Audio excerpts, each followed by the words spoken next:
одоо өнөөдөр хоньныхоо махыг авч जैन.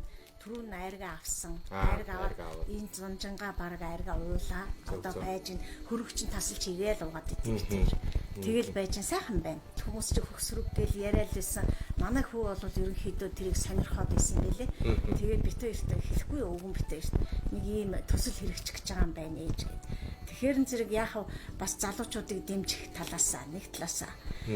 Нөгөө талаасаа болохоор бид нар чинь хотын хүмүүс чинь тэр болгоо ингээл цагаан эдэгээ юу яагаад байж чадахгүй дундаа гардаг хөдөө гардаг гэсэн нэг цагаачаал ирдэг. Тийм юм чинь ороод үзье гэд орсон байхгүй. Тэгээ залуучуудынхаа юу дэмжиж ороод үзье гэд ингээд орсон.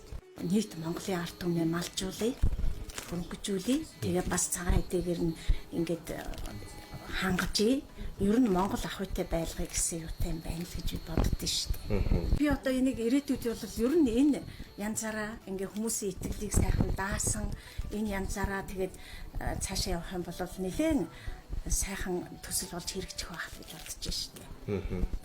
Энд нь болохоор манайд нэг одоо үхрийн өгөөжөнд нь ирж байгаа цагаан эдэ болон шимээ арих хавраа айраг байгаа шүү. За энэ дотроо болохоор юу байгаа юм гэж. Энэ дээр байгаа. Шар доос цэпирэн ааруул, ороомга ааруул, нимгэн ааруул, хорхоо ааруул, хурууд, сүүн хурууд, сарлын хураасан өрөм, ээзэгтэй цагаан доос. За тэгээд айраг шимээ гих зэргийн юмнууд энд байгаа юм ингээ хамтдаа.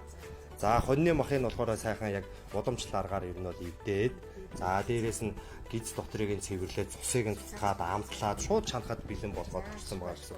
Тэгээд толгоотойгоо байгаа гэсэн үг шүү. За цаашдын ажилтнанд танд амжилт хүсье. Баярлалаа танд. Ажлын амжилт хүсье. За